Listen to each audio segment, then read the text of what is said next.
Bien, pues llegamos a la última ponencia del día de hoy, con la que nos va a ofrecer el profesor Miguel Ángel Puig Lorenzo, que es profesor titular de Lengua Española en la Universidad de Murcia. Ha sido también director de su departamento de Lengua Española y Lingüística General. En la actualidad es el coordinador del doctorado en Lingüística y también de las materias de Lengua Castellana y Comentario de Texto de la SPAU, y también dirige actualmente la revista de investigación lingüística que edita su departamento, la revista RIL. La RIL. Sí, para los amigos. Bueno, el profesor Puig Lorenzo pues, ha centrado su investigación en la historia de la lengua, y dentro de la historia de la lengua pues en muchos ámbitos, como por ejemplo el léxico de especialidad, y especialmente dentro del léxico de especialidad el de la minería. Él cuando dice yo sigo en la mina, sí. Ahí trabajando duramente, ¿no? Como su propio nombre indica.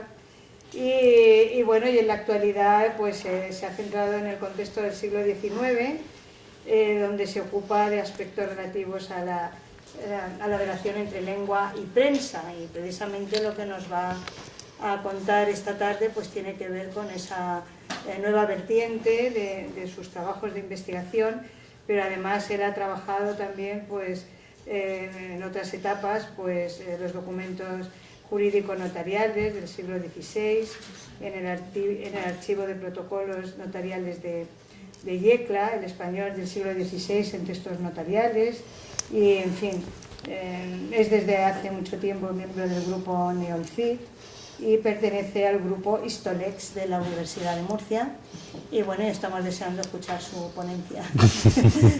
Adelante. Pues, muchas gracias, Lola, y antes de comenzar sí quiero pues mostrar mi agradecimiento a los organizadores de esta jornada, curso, y desde luego también felicitar a todo este equipo dirigido por la profesora Clavería Nadal, que desde luego con toda la presentación que nos han hecho esta mañana pues están demostrando procurar un avance interesantísimo para que podamos conocer cada vez mejor cómo se fue fraguando y cómo fue evolucionando pues la magna obra de la Real Academia, como es el diccionario. Después de todo un día muy intenso, porque desde luego todas las contribuciones, ponencias, mesas redondas, desde luego que han sido de gran interés. Yo no sé si estarán ya muy cansados para aguantar ahora lo que yo tengo que decir, pero yo voy a dar un poco una vuelta de tuerca relacionando, si es verdad, todo lo que se ha dicho, y si se ha ido insistiendo o se ha ido mencionando de forma continua en algunas de las personas o de los profesores que han ido participando a lo largo del día de esa relación entre diccionario y sociedad. Desde luego, qué mejor relación entre diccionario y sociedad que acceder a los textos periodísticos del momento. Y digo eso porque la prensa pues ha sido, y lo sigue siendo, es decir, no es un hecho pasado, pues un fiel reflejo de la sociedad en la que emerge. Y en España esa actividad pues encontró su origen ya en el siglo XVII, cuando se publicó la Gaceta de Madrid. Aunque estaba destinada en un primer momento a una minoría culta, en el siglo XIX se dio paso a un periodismo liberal acorde con la situación política, que se inicia en 1808 con la primera libertad de imprenta, a pesar de que esa libertad de imprenta no fuera efectiva o similar a la que podemos conocer en la actualidad. Ahí podríamos citar, por ejemplo, los lamentos del propio Mariano José de Larra a la hora de ver cómo existían esas cortapisas con esa llamada libertad de imprenta. No obstante, el interés, bueno, ya desde ese momento sí que se constatan, desde esos inicios de siglo, las tendencias liberales y afrancesadas que van a subyacer en los periódicos del momento.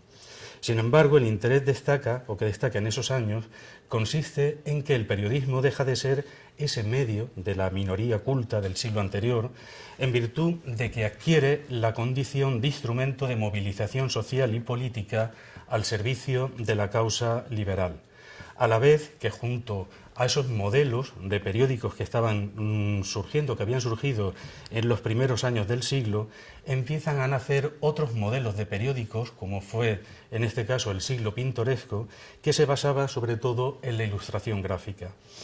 Asimismo, pues se fue desarrollando la conocida como prensa informativa, que era, pues estaba más aceptada por la mayor parte de los lectores, ya que se dedicaba realmente a contar noticias.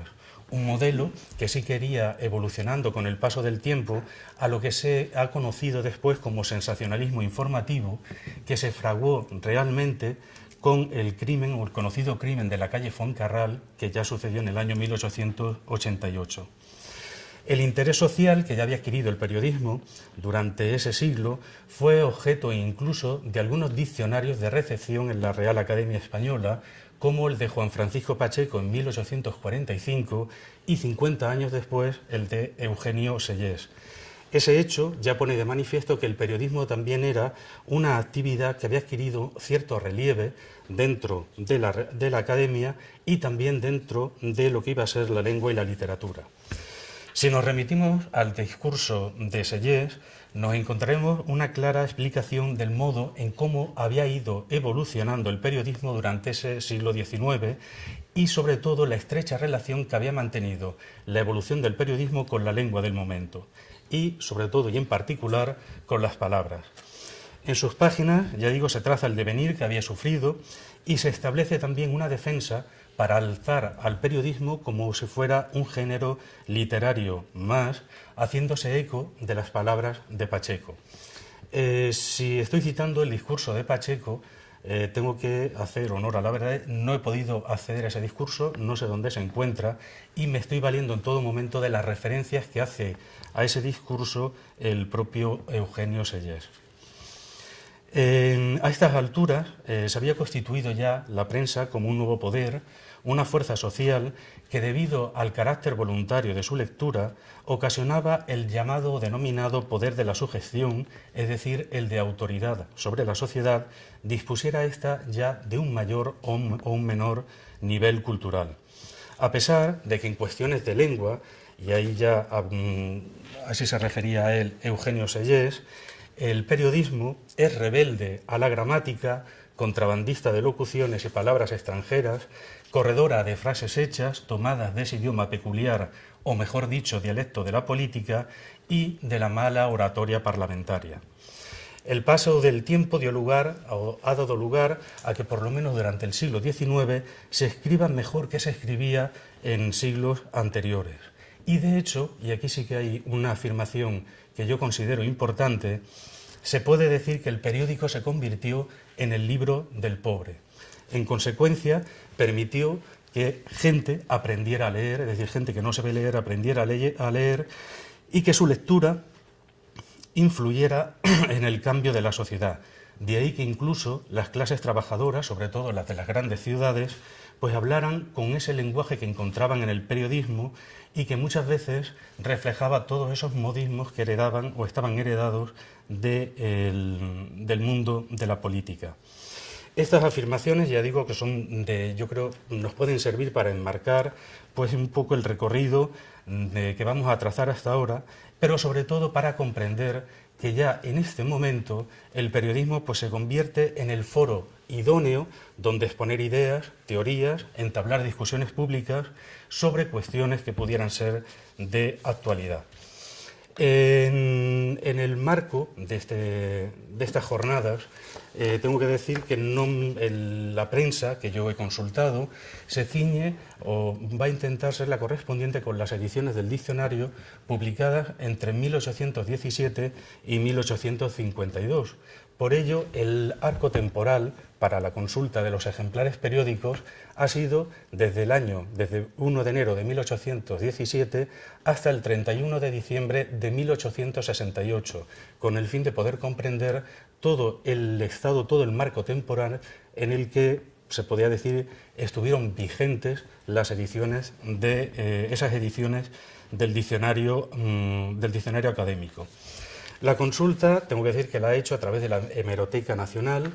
He intentado hacer un vaciado de prácticamente todos los periódicos de de ese lapso temporal, aunque sí es verdad que me he encontrado con algunos ejemplares que estaban en malas condiciones, que no se podían leer y por lo tanto he tenido que acceder a otras hemerotecas digitales de otras instituciones.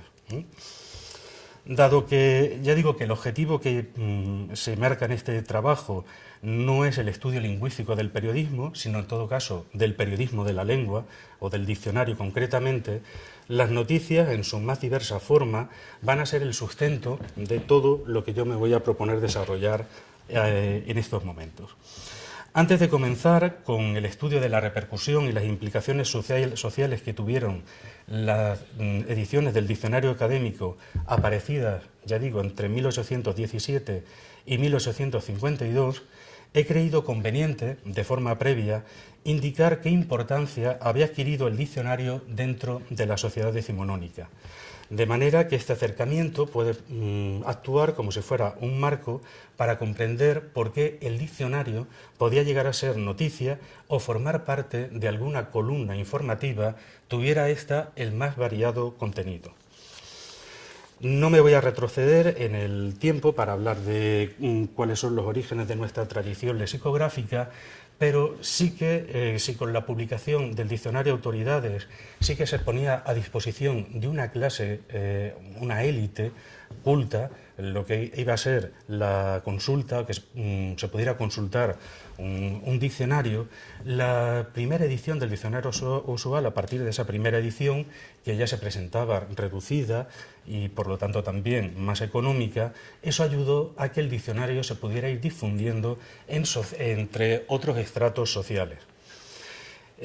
Al ser esto un hecho que iba adquiriendo unas mayores proporciones con el paso de los años, no extraña comprobar cómo en el inventario de los bienes que se consideran necesarios dentro de una clase ya aparezca lo que es la presencia de un diccionario. Y aquí quiero recordar las palabras que Paz Bataner ha dicho esta mañana, precisamente por la instrucción pública, que no existían textos obligados para la docencia dentro de una clase, pero aquí ya, en este caso, en el panorama, ya en el año 41, sí que se nos dice que, bueno, junto al cartón y las estampas, los lápices y demás, en una clase debe haber un diccionario de la lengua castellana.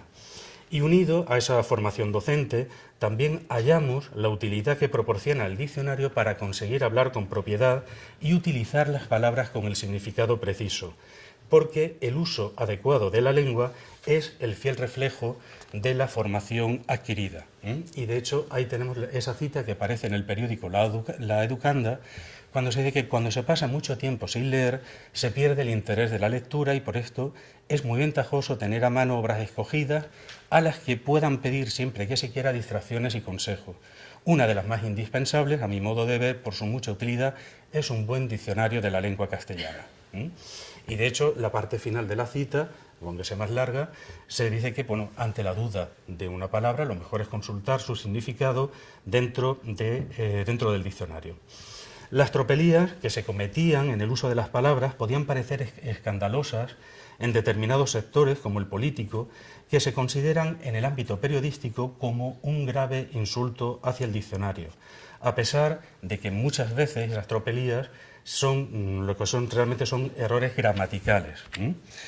De hecho, ahí podemos ver en La Esperanza, el subrayado, ni qué decir tiene que es mío, acerca de los graves insultos que el diccionario de la lengua castellana recibe. Si continuáramos leyendo la cita, porque es acerca de la transcripción de un discurso pronunciado en las Cortes, podemos ver que esos errores son, o lo que reflejan esos errores son vulgarismos que pronunciaban los políticos del momento, ¿no? Ahí tenemos pues el estómago, el enantes, la vinagre, el murciélago o la audiencia.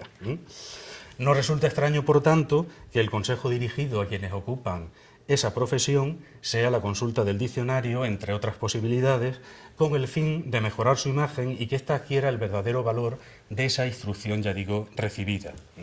Y ahí volvemos a ver qué sucede en la Iberia. No es en efecto necesario para ser diputado poseer las dotes de Cicerón, pero el que carezca de ellas no está dispensado por eso de conocer al menos la gramática y haber consultado alguna vez el diccionario de la lengua castellana. Consejo este que se va haciendo extensivo a otros dominios, como sucede también con la medicina. Y esto se debe a que muchas de las obras de la medicina llegaban a través de traducciones, y el traductor pues cometía diversos errores en la interpretación de las palabras, que es lo que se publica en este caso, o la cita que yo he escogido para el boletín, que se publicó en el Boletín de Medicina, Cirugía y Farmacia.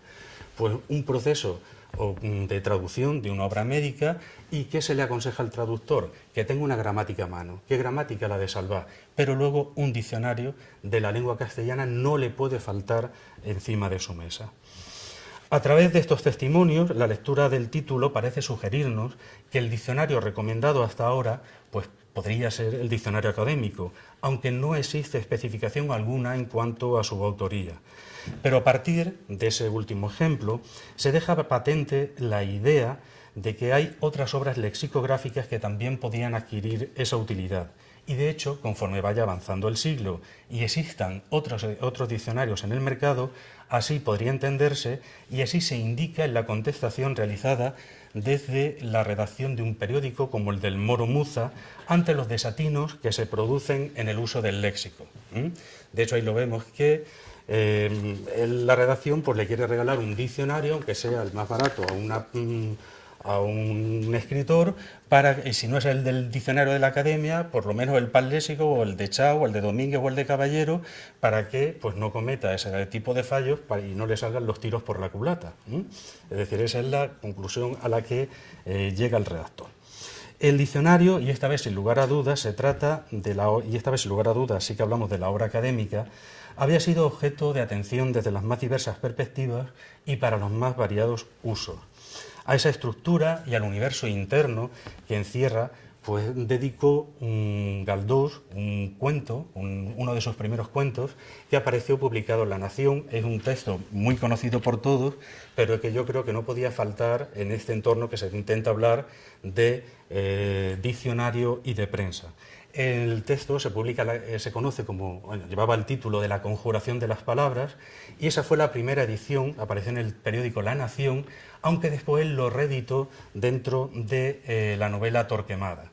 El texto es gran interesante porque es lo que se describe, o lo que va a describir Galdós, es la forma física de la 10ª edición del diccionario, ya que el cuento lo publica en el año 68, y en este caso el diccionario se alza como protagonista del relato, pero es también un trasunto de la situación política que estaba viviendo la España del momento.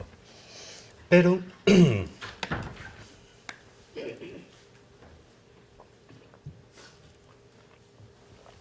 la intervención social del diccionario no queda ahí. Y digo porque voy a intentar conjugar un poco el aspecto o la visión externa con luego la visión interna de la obra. En este momento histórico se produjo una conspiración, una trama conspiratoria contra el gobierno de Isabel II, donde la suplantación de identidad, la falsificación documental, las calumnias, entre otros motivos, llevaron a considerar a esa trama como de alta traición. El proceso se hizo enseguida un hueco innegable en las páginas de la prensa coetánea, donde se describían todos esos hechos de forma pormenorizada e incluso se daba pie a que los encausados pudieran defenderse y dar su versión de los hechos. El desenlace de toda esta trama pues acabó inculpando a los participantes, sobre todo a los conocidos como los falsos varones de Boulot y Pellichín, y a Manuel de Toro y Pareja, que se le conoció por haber publicado una historia de la milicia nacional. La conjuración se detuvo porque se interceptaron cartas redactadas con cifras y letras convencionales. Y se estarán preguntando por qué estoy yo diciendo esto y qué tiene que ver con el diccionario. Pues porque el método para poder parar esa conjuración pues fue muy original, fue bastante original, ya que se procedió a hacerlo a través del diccionario académico. Y no cualquier diccionario académico, sino el diccionario de la 9ª edición. Es decir, es el que se convirtió en el protagonista de toda esa trama conspiratoria que pueden ver de la parte subrayada, donde para poder redactar esas cartas enigmáticas que iban podían atacar al gobierno de Isabel II, y para darle ese aspecto de verdad se estaba utilizando el diccionario, en este caso ya digo la 8ª edición, porque el proceso judicial así lo refleja sin lugar a dudas. Pero también hay un hecho, es a través del diccionario cómo se hacían llegar ese tipo de cartas secretas. Y así, cuando llegan a la habitación de Toro, ahí es donde habían dejado el diccionario para que lo pillaran y le pudieran, por lo tanto, lo pudieran declarar culpable. Sí, yo creo que con estos datos resulta factible comprobar un poco ese valor social que tenía el diccionario en el momento, o que había adquirido el diccionario, aunque ya digo, de momento solamente me refiero a su forma. También es objeto de atención la ampliación semántica que había adquirido esa voz, motivada esta probablemente por un trasunto metafórico o metonímico.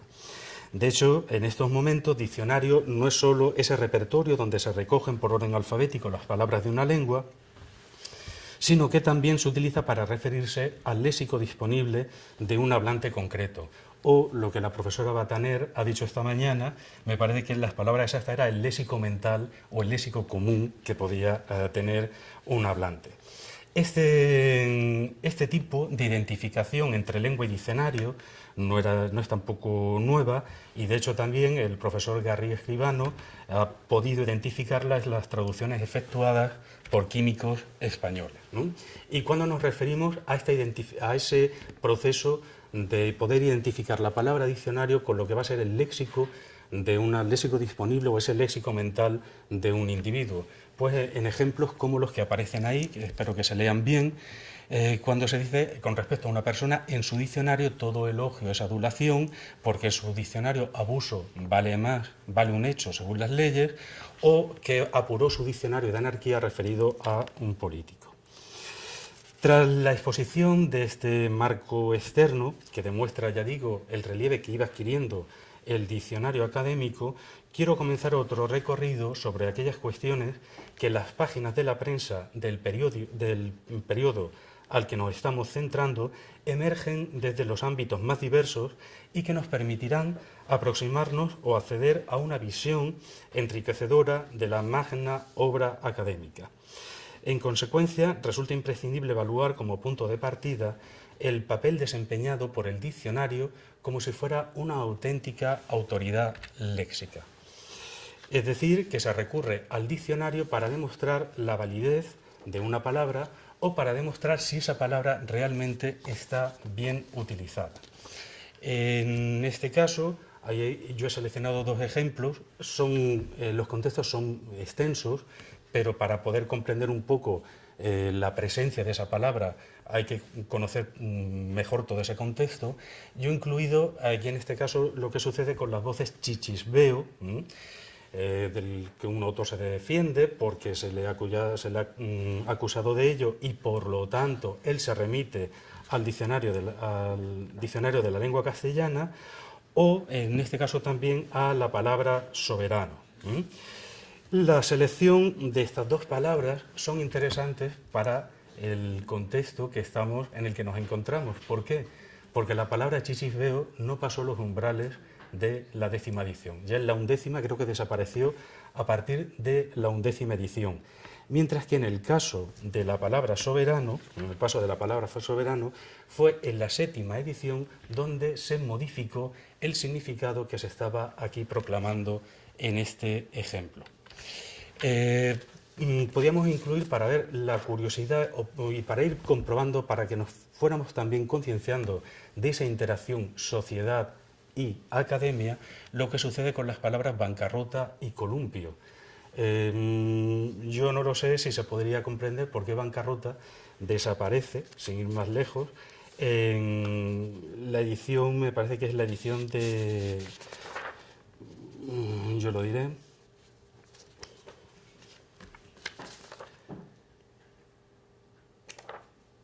Me parece que era en la edición de 1822, desaparece la palabra bancarrota del diccionario y, sin embargo, vuelve a incorporarse a partir de la edición de 1884.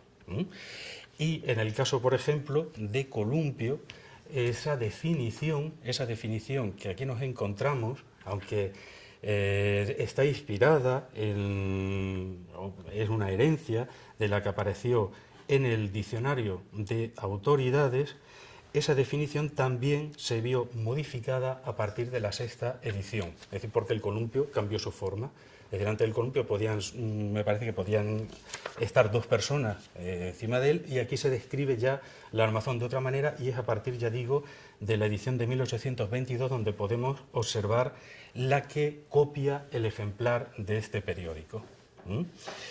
Vemos que frente a los ejemplos anteriores donde no se mencionaba a la Real Academia, pero sabemos que están copiadas del diccionario de la Real Academia porque son exactamente tal como aparecen en él, podemos encontrar ejemplos donde sí que realmente haga una referencia al diccionario en el que se ha basado el autor para poder copiar esa definición. En el caso de Excelencia, va al diccionario de la lengua castellana compuesto por la Real Academia, o en el caso, por ejemplo, de la voz higa también, que la podemos encontrar en el diccionario de la lengua castellana. Pero esto puede ir perfeccionándose más en todo el noticiario de la época hasta llegar a saber que el diccionario es de la Real Academia, pero también qué edición del diccionario se ha manejado. Y en este caso, ante un escritor que quiere defenderse de por qué ha utilizado el verbo tocar, y se le critica porque ha utilizado mal ese verbo, él dice que se consulte, en este caso, la acepción que aparece, en este caso, en la quinta edición, página 846, columna tercera, línea 89. Es decir, que para que no quepa ninguna duda. Sin embargo, la divergencia en el significado también podía estar sustentada por el hecho de que esa palabra podía usarse de forma diferente en diversos dominios. Y es lo que sucede, por ejemplo, con la palabra proscripción. En este caso, con la palabra proscripción, que vemos, por un lado, el uso que hace la sociedad y, por otro lado, el uso que aparece dentro de la terminología anárquica. Dos usos totalmente diferentes.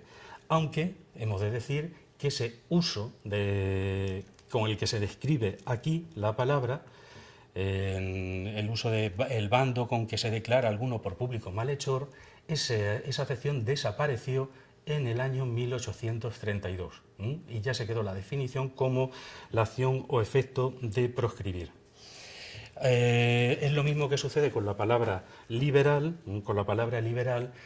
que ya el neologismo que se incorporó al diccionario precisamente en la última edición, de estas jornadas, en la 10ª de 1852, donde se incorpora ese neologismo. Es decir, que podríamos ver, son palabras que en un principio parecía que estaban elegidas al azar, pero vemos cómo en ese intervalo comprendido entre 1817 y 1852, realmente se estuvo cambiando el significado con el que se utilizaba. Pero junto a esto también nos podemos encontrar que el diccionario académico adquiere gran valor. Bueno, este es otro ejemplo, en este caso con la palabra consultar, compulsar, porque tiene el valor forense frente al uso normal, o incluso el diccionario se utiliza como intento de definir con un modo jocoso o irónico. Es decir, aquí en la ilustración ya hay un articulista que frente a la palabra moda copia lo que aparece en el diccionario y sin embargo ya nos dice al final: yo hubiera dicho moda es un castigo universal impuesto por los hombres mismos. Es decir, aquí está la definición del diccionario, pero yo hubiera dicho eso. Ya digo que ese sería ese tono irónico. Por otra parte, sin embargo, sí que contamos lo que estaba diciendo, el valor o la sanción ortográfica que se le pueda dar al diccionario. De hecho, en el Heraldo, esto se repite muchísimo en los periódicos, los errores que había en las calles, en los rótulos de las calles o en los títulos de los comercios. Dice, con un despacho de hielo, dice, la palabra hielo no se encuentra en el diccionario de la lengua castellana. Y incluso se lamenta el mismo articulista, pero por más que la prensa ha repetido esta idea, el ayuntamiento no se da por entendido. Luego estaremos viendo que hay muchos de estos argumentos que no son, que los podríamos estar pronunciando en la actualidad sin necesidad de retrotraernos al siglo XIX. Ya vemos, por lo tanto, que, o sobre todo con los ejemplos, esos ejemplos que yo he elegido, como perinola o demás, como sí que hay definiciones de palabras que mostraron vaivenes entre la quinta y la 10ª edición a través de esos pocos ejemplos que yo he podido o he adjuntado en este momento. Pero la autoridad y, en consecuencia, el prestigio que se desprende, o de que desprende el acceso al diccionario para el uso correcto de la lengua, no es general en la prensa de la primera mitad del siglo XIX. Quienes escriben en estos medios y son cercanos al estudio de la lengua, o al menos preocupados por ello, ponen de manifiesto las discrepancias existentes entre el significado de determinadas palabras en el diccionario y en la sociedad, en parte porque los significados evolucionan al compás que lo hace la sociedad. Es en este proceso cuando se advierten desajustes significativos promovidos en las primeras décadas por cuestiones políticas. Y aquí hay un artículo, un comentario que yo lo consideré interesante porque demostraba hasta qué punto los hablantes, utilizando la misma lengua, podían llegar a no comprenderse si el significado de sus palabras estaba próximo a todo lo que se conocía, o los que se consideraban reformistas liberales. Este asunto lleva a constatar también la presencia de neologismos en su concepción social, pero también a partir, ya digo, de la sanción léxica que se inducía desde la lexicografía académica.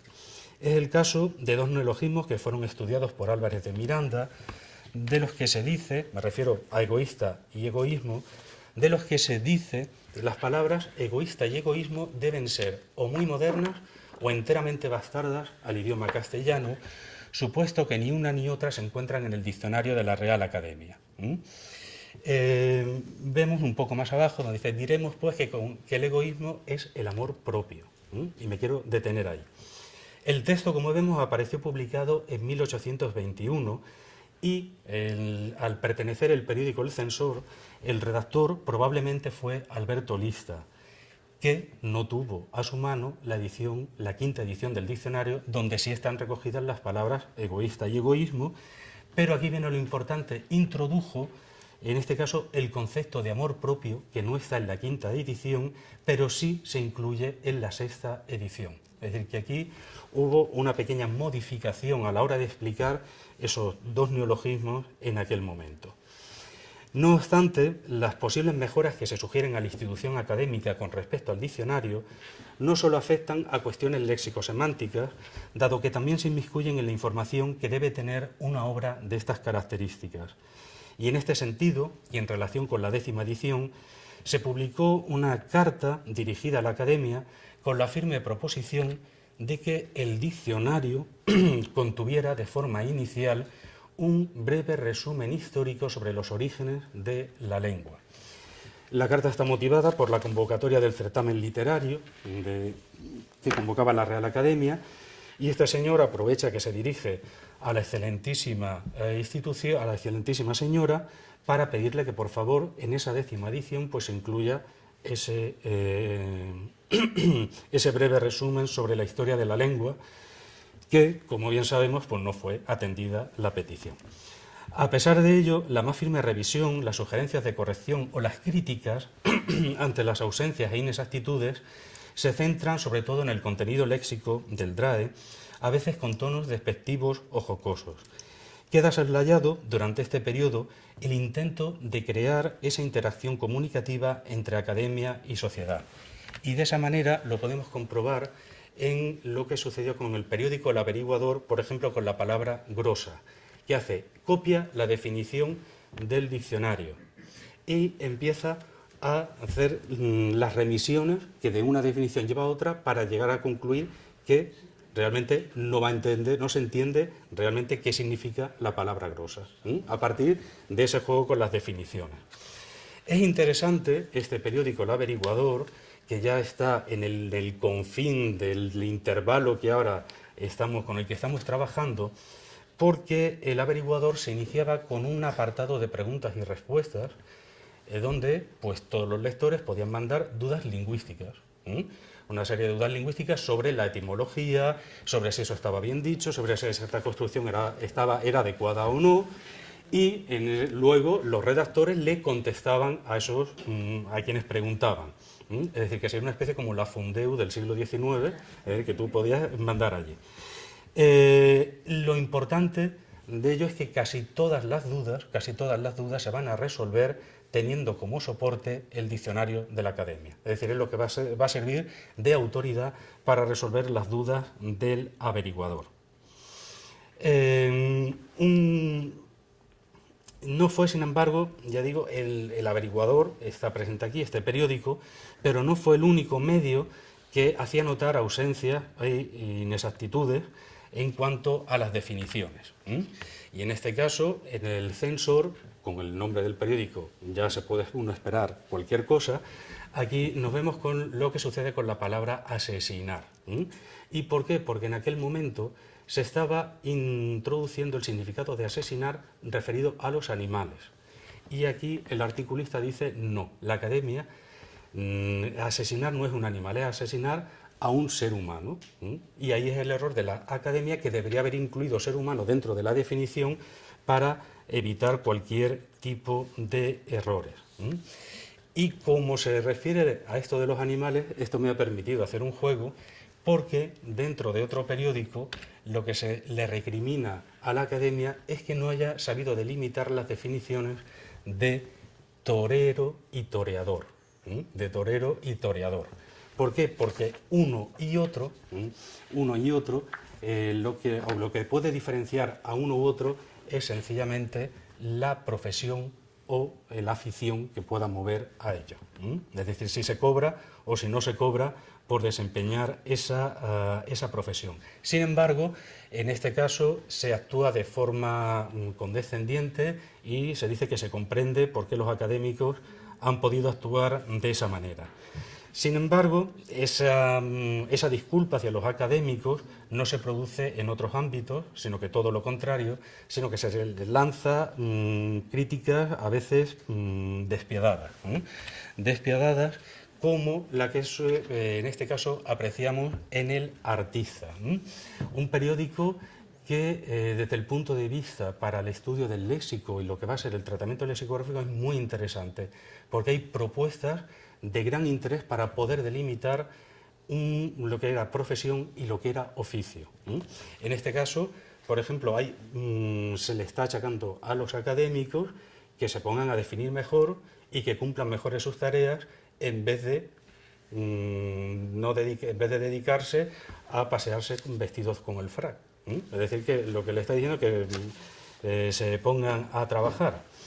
Y, de hecho, para que veamos esa relación de lo que sucede entre oficio y profesión, aquí tenemos una propuesta que hace este mismo periódico con las voces pintor y pintador. ¿Por qué? Porque no es lo mismo el que pinta ventanas que el que pinta un cuadro. ¿Qué es lo que sugieren? Que pintor sea el que pinta un cuadro, y pintador, aquí hay una propuesta lexicográfica, léxica, y pintador sea el que se refiere a pintar paredes, a que vas a desempeñar ese oficio. Esos significados, que vemos que podrían ser diferentes en función de la especialidad, nos podemos encontrar o podemos ver que el periodismo es consciente de que una palabra puede tener significados diferentes en función de esa especialidad en la que se enmarque.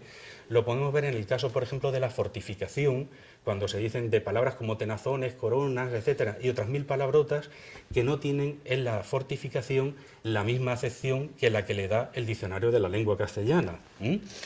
Y eso mismo lo podemos ver con la voz transacción, referido, en este caso, a la economía. Pero uno de los campos en lo que me voy a detener es el de la gastronomía. ¿Y por qué? Porque con respecto a esta última se publicó un artículo muy interesante titulado El diccionario de la lengua desde el punto de vista gastronómico.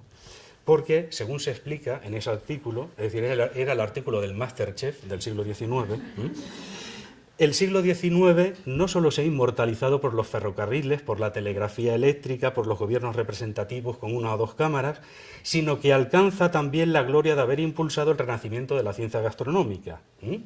El artículo es muy extenso, tiene varias páginas y es de gran interés porque revela ausencias, anécdotas y determinados procederes en la redacción de artículos gastronómicos del diccionario académico y en este caso concreto el relativo a la 10ª edición. Y esa falta de concienciación que tienen los académicos con respecto al léxico gastronómico la intenta explicar el articulista porque nuestros académicos, cito, inspirándose sin duda en los consejos de cocineras vulgares, abriendo solo los oídos al dialecto de los jefes de los ventorrillos del Manzanares, se obstinan en no dar cuartel a casi ninguno de los nuevos manjares y en mantener en las columnas de su diccionario una nomenclatura gastronómica verdaderamente feudal. Y para muestra, un botón, que aparece el caso de tortilla.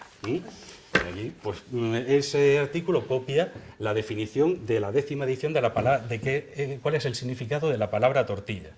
Puede parecer una tontería, ¿no? Pero es bastante interesante. ¿Por qué? Dice que una tortilla es una fritada de huevos batidos en aceite o manteca hecha en figura redonda a manera de torta y en la cual se incluye de ordinario otro manjar, ¿no? Nos vamos al interrogante. ¿Ha probado algún académico hacer alguna tortilla por ese método? ¿Por qué dice eso? Definir así la tortilla es hacer imposible la tortilla. Es más, es inventar un plato nuevo sin saberlo. En efecto, si en vez de dejar tranquilo al aceite en la sartén, que harto tiene que hacer con que le frían, se obstina la academia en batirle en frío con los huevos, resultará, salvo las claras, una especie de salsa mayonesa. Y si después se empeña en freír esa mayonesa, resultará mayonesa frita. Pues esto puede parecer una tontería. Fue una crítica a la 10ª edición. La cuestión es que en la 11ª, la tortilla, en la definición de tortilla, desapareció el aceite y la manteca y dejó de ser generalmente redonda, porque era una de las posibles formas. Es decir, que hasta qué punto ese artículo llegó a oídos de los académicos. De hecho, incluso hace un alarde de crítica, pero de crítica constructiva y graciosa, sugiriendo que le llegan a los académicos una carta con una invitación que dice aquí: ¿qué le pasará si los académicos reciben esa carta? Mi querido amigo, cuento que honrarás con tu asistencia mi próximo pipiripao del lunes y que aunque tampoco faltarás al saraguete del martes. Y entonces se imagina que los académicos se quedan perplejos porque no saben el significado del contenido de esa carta, ¿no? Es para que veamos cómo va funcionando. Y en cuanto a las anécdotas, arremete también contra las mujeres de los académicos, y en concreto contra una académica. Él se refiere a académica como mujer de académico, de decirlo. Claro. Y aquí sí que quiero decir una anécdota de una palabra que aparece en ese contexto y que está adjudicada a una académica, porque esa palabra solamente estuvo viva en las ediciones que nos interesan en esta jornada, es decir, entre la 5ª y la 10ª edición, y es la palabra grodetur. La palabra grodetur es una especie de tejido que se supone que llegó a la academia porque una académica fue a una tienda, se compró un vestido hecho de gros de tour, no sabía pronunciar francés y su marido, el académico, lo interpretó mal y ahí introdujo en el diccionario de la academia la palabra gros de tour. Esa es la anécdota que cuenta. La realidad es que Terreros ya la había incluido, pero en la academia solamente se registra desde 1817 a 1852. Y el tono irónico pues no puede faltar aquí, y la cuestión es que, por ejemplo, ya que nos estamos divirtiendo, pues hubo un articulista que dijo que debería desaparecer del diccionario de la academia el verbo divertirse por el haberse divertido, dada la situación en la que estaba viviendo España en aquel momento. Porque veamos que también el tono irónico no podía faltar en la prensa. ¿Cómo vamos de tiempo, Lola? ¿A qué hora tenemos que hablar? Así que, ¿qué minutos? ¿10 minutos? Sí. Bien. Pues continuando, lo que sí que es una realidad que el diccionario de la academia sí que se situó en el centro de la polémica, bien por varios aspectos, y sobre todo son los referidos a su contenido, que prácticamente son los aspectos que estamos viendo hasta ahora. Podríamos incluir ejemplos como lo que sucedió con la voz ciudadano, que se recoge en este caso en el Constitucional, que ve que se le dice al diccionario que si tienes esa definición, pues quien consulte el diccionario se va a llevar un gran chasco. Es decir, que se le está criticando el diccionario ya con palabras un poco severas, ¿no? Y de todas formas, detrás de esa crítica, como podemos ver en el ejemplo de abajo, lo que sí que está ya latente es una crítica realmente a los académicos, es decir, a quien redacta el diccionario. Y de hecho se dice que poco iniciados debían estar los autores del diccionario de la Academia Española cuando definieron el verbo recíproco iniciarse. Esas críticas venían vertidas incluso por individuos que luego acabaron ocupando algún sillón dentro de la Academia, como es el caso de Canalejas, cuando de forma previa a una reseña que hizo del discurso de ingreso de recepción de Monlau, pues arremete contra la Academia en los términos que está ahí subrayados, sobre todo achacándole la inactividad que ésta tenía en materia lexicográfica. Incluso en la parte final, en la parte final no la he recortado, es cuando habla sobre todo de que la Academia no hace nada por mejorar, por adaptarse a los nuevos tiempos, algo que sí que hace la Academia de la Historia. Es decir, que esa crítica está referida a la Academia de la Lengua, pero no a la Academia de la Historia. Pero esa culpa no es que la tenga el diccionario, es que la tenemos los propios hablantes. Y de hecho, este fragmento que yo he extraído de La Esperanza nos lo revela.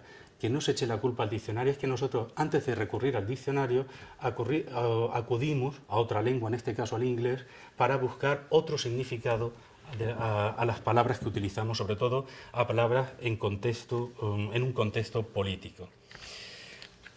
Pero si eso es el contenido, está claro que también la mayor crítica que surge al diccionario académico se da por la relación con otros diccionarios. Aquí hay un proceso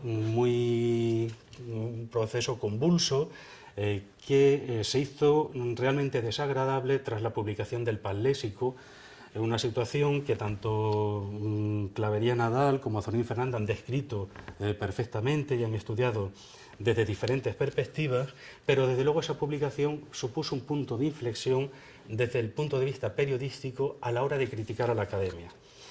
Hasta ahora habíamos tenido en cuenta los artículos que recogió el conde de la Viñaza y que fueron publicados en la Gaceta de Madrid. Sin embargo, otros periódicos se metieron o se incluyeron dentro de esta polémica porque una de las cosas que se criticaba era que parece mentira que el diario oficial del gobierno se estuviera utilizando para esos medios. Y de hecho, al margen del diario oficial y del Heraldo, el diario de la Gaceta de Madrid y el Heraldo, en el resto de periódicos las críticas que se van a hacer a la Academia y al Panléxico son bastante comedidas y se intenta criticar a una la inactividad y al otro que se le alaba que por lo menos a ver si el hecho de publicar el Panléxico le sirve de revulsivo a la Academia para hacer otra cosa nueva. Lo que sí que no le consienten, lo que sí que fue duramente criticado en los periódicos fue la actitud de Ventura de la Vega, por la publicación de aquella obra titulada La Musa Décima, es decir, la del hambre, porque decía que no se podía criticar de esa manera, de llamarle mocero o que pasaba hambre al autor del Panléxico. Para criticar una obra, ¿cómo se hace? Pues publicando una obra mejor.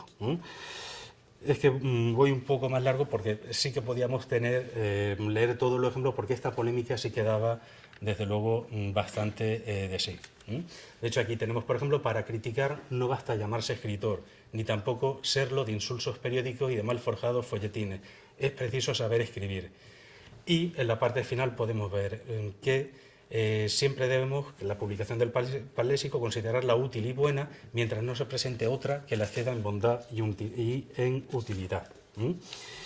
De hecho, en los periódicos se le achaca a la Academia, una de las cosas es que si hubiera dado a la luz todos los trabajos internos, quizás se hubiera ahorrado, que es en este caso la primera cita, pues muchas de las críticas que recibió. Sin embargo, conforme vaya avanzando el siglo, esa actitud sí que se vuelve más comedida. Y si nos quedamos con la cita de en medio, el ejemplo que está en medio, que es referente a un catálogo de sanidad, se nos dice que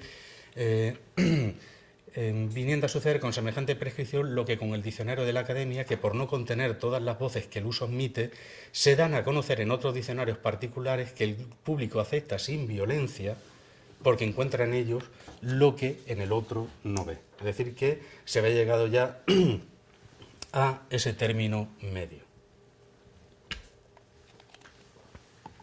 El último punto, al que sí que me voy a referir, es el que se conoce, bueno, yo le he querido llamar así como las ediciones del diccionario a la palestra, porque está claro que reseñas del diccionario como tal en este periodo no se publicaron, y yo utilizo el término como lo utilizó Jiménez Río a la hora de tratar de este tipo de textos, referidos a otras ediciones del diccionario, pero sí aparecen notas o críticas. Y si alguna vez me refiero a ellas con la voz reseña, quiero que se entiendan en un sentido amplio. Lo que sí que encontramos de la quinta edición, no hay ningún comentario reseñable en cuanto a la edición completa, pero en cuanto a la edición ya la séptima, la de 1832, sí hay una nota a pie de página, que ocupa 4 páginas, que de hecho el mismo autor dice es un artículo más. Eso con el tamaño de una nota a pie de página, imagínense lo que debe contener ahí, en la que se dedica a describir cómo es en este caso la séptima edición del diccionario. No se menciona que sea la séptima edición, pero como luego al final podemos ver que va a describir palabra por palabra en la página que se encuentra, en la columna en la que está y en la línea, si hacemos una comprobación de todo ello, yo la he hecho y he podido comprobar que era precisamente la edición de 1832. Después de la de 1832 sí que es interesante la noticia aparecida con respecto a la octava edición, es decir, en 1837, me voy a atrever a llamarlo, reseña, que se hizo del diccionario que apareció publicado en el Diario del Gobierno de México. Dice que esa reseña realmente apareció publicada antes en la Gaceta de Madrid. Yo no la he encontrado en la Gaceta de Madrid, pero la he encontrado aquí. Y es curioso porque copia literalmente el prólogo de la octava edición. Es decir, está el prólogo íntegro de la octava edición del diccionario. Y una vez que ha copiado el prólogo de la octava edición, el autor lo va desgranando punto por punto para decir que está a favor de todas las actitudes que había tomado la Academia con respecto a esa edición.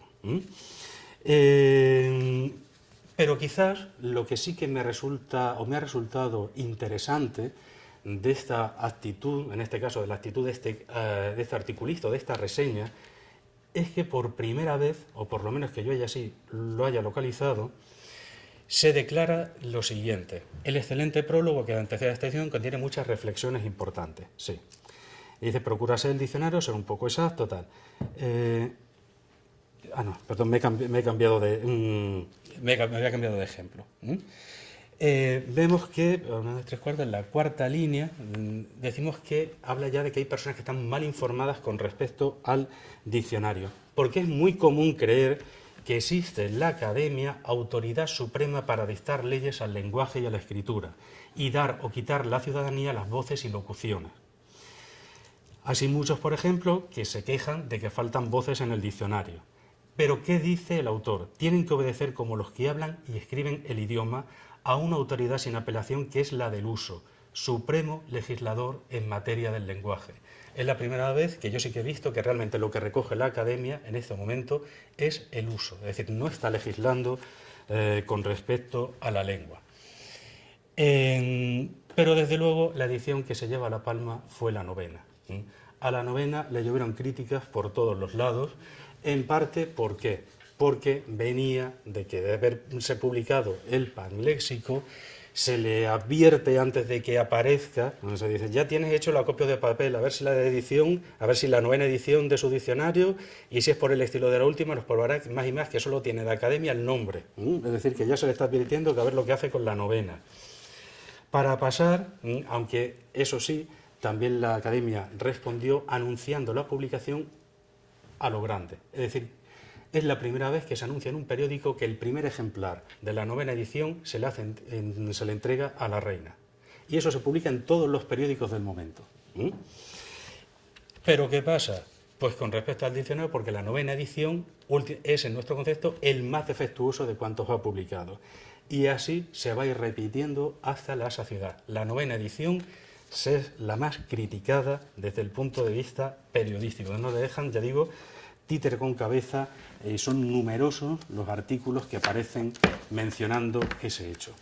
Y pues ya con esto quiero finalizar, y quiero, ya no me extiendo más, y espero que con todos estos ejemplos, era muy complejo porque es mucho el material con el que podemos trabajar a la hora de comprobar cómo el diccionario se refleja en la prensa y vemos desde cuántas perspectivas.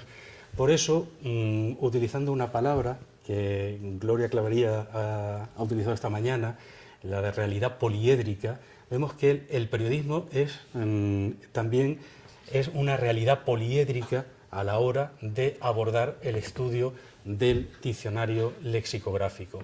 A través de él vemos cómo el diccionario se alza como autoridad social. Es sometido a revisión por parte también de la sociedad. Se había achacado en que en la academia no escuchaba a la sociedad. Si realmente lo que aparece en los periódicos luego es corregido en los diccionarios, realmente nos deberíamos preguntar si sí que existe realmente esa interacción entre sociedad y academia. Y por último, en cuanto a las ediciones del diccionario que aquí se estudian con respecto a la prensa, sí podemos decir que el punto de inflexión fue la 9ª, porque todas las críticas se centraron en ella en cuanto a críticas, pero también es verdad que el punto de inflexión en cuanto a la hora de definir la labor lexicográfica de la academia, para mí ha sido, o yo lo considero, la reseña en sentido amplio que apareció de la 8ª edición, hablando perfectamente del uso y no de nada de norma y nada de imponer. De modo que muchas gracias.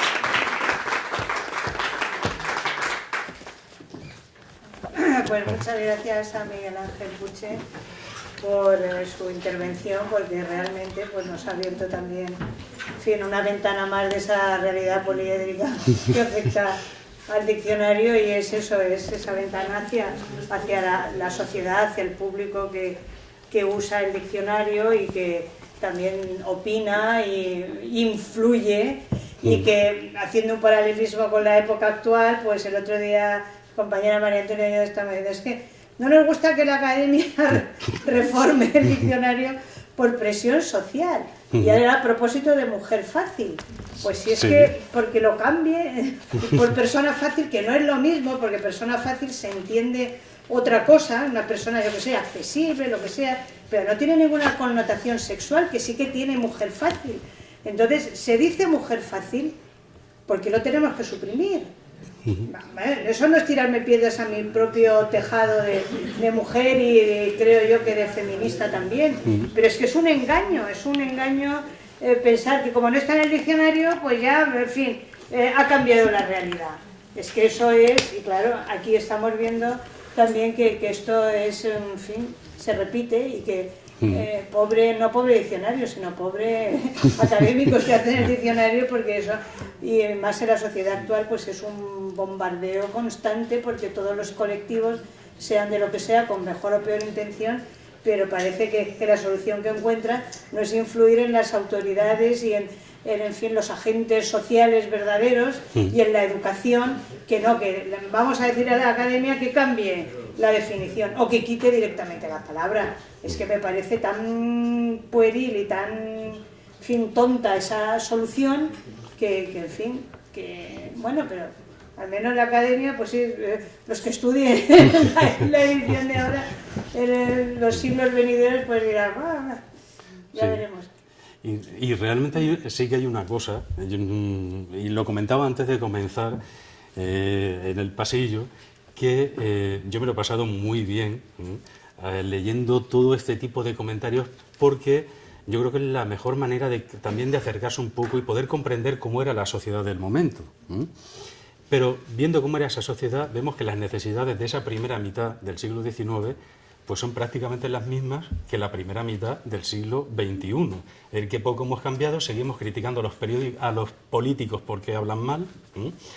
Estamos viendo la cantidad de disparates que nos llegan también de ese mundo, que el periodismo difunde ese tipo de palabras, aquí también lo hemos podido comprobar, y esos campos en los que ya se empieza a abrir, que si se critica el diccionario, que si debe incluir esto, que si debe incluir lo otro, como no lo estamos leyendo ahora mismo también en la prensa, que realmente poco ha cambiado.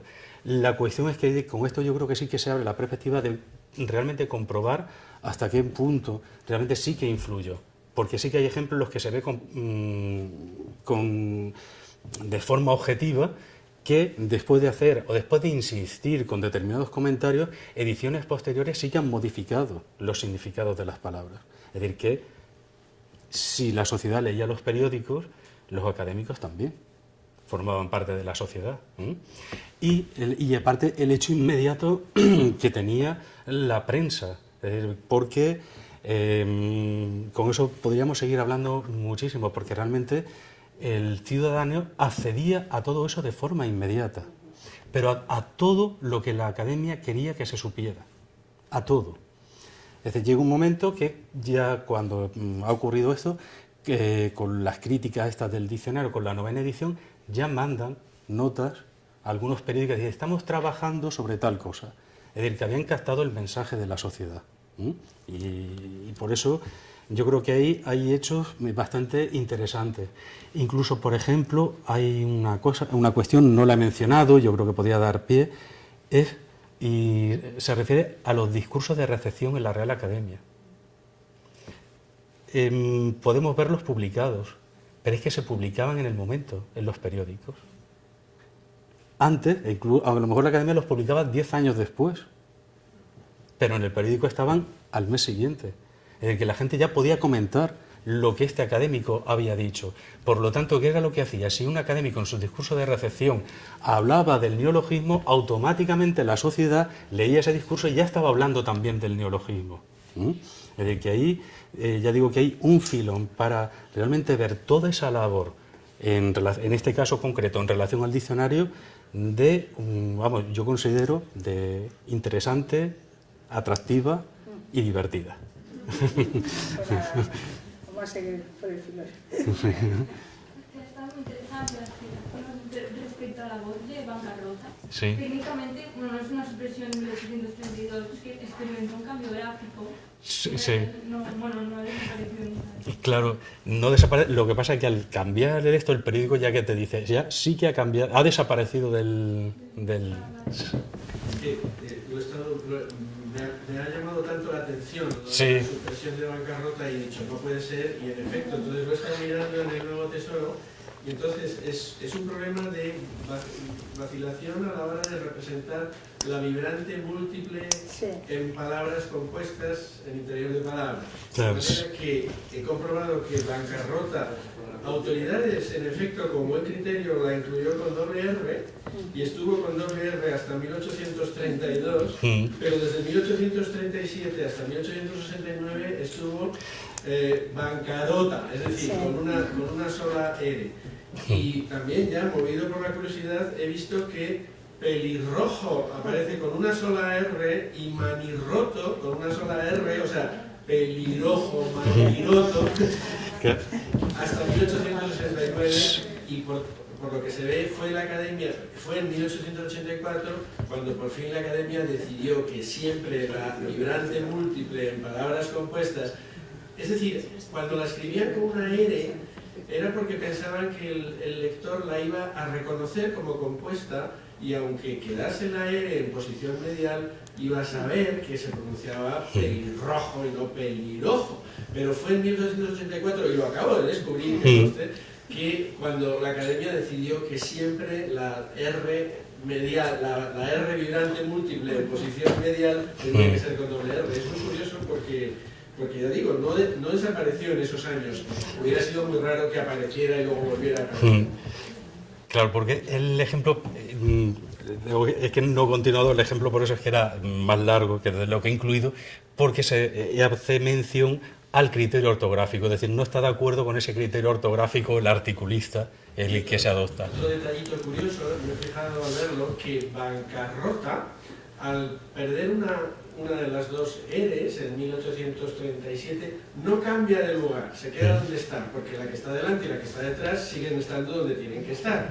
Y Salvá, ¿hasta qué punto Salvá era respetuoso con la academia? Que Salvá la pone con una R también. Es decir, que Salvá es respetuosísimo con la academia. Yo creo que él se tendría que haber dado cuenta que esa R estaba pidiendo ya ser... Sí, el cambio. Pero no, lo dejó como estaba. Sí. Deja como estaba, sí, en muchos casos. Sí, de todo. Aparte, lo que estaba ocurriendo, ellos se equivocaban en cuanto, te decían, bueno, ha consultado el caso, por ejemplo, que he dicho de egoísta y egoísmo, que no están en el diccionario y sí estaban en el diccionario de acuerdo con la edición que debía haber manejado ese articulista. Es decir, que muchas veces es que ellos los comentarios no eran seguros, es decir, no tienen por qué ceñirse a la realidad. Pero luego también, aparte de lo que era lo referido a la palabra, lo que critican es la ortografía de la palabra. Y por eso ya digo que el comentario es mayor. Es que esto para leerlo merece la pena. Muy bien, pues si hay algún comentario, pregunta, ¿no? ¿Y la sé responder? Bueno, pues damos por terminada la sesión de hoy y nos emplazamos para mañana, a la hora convenida.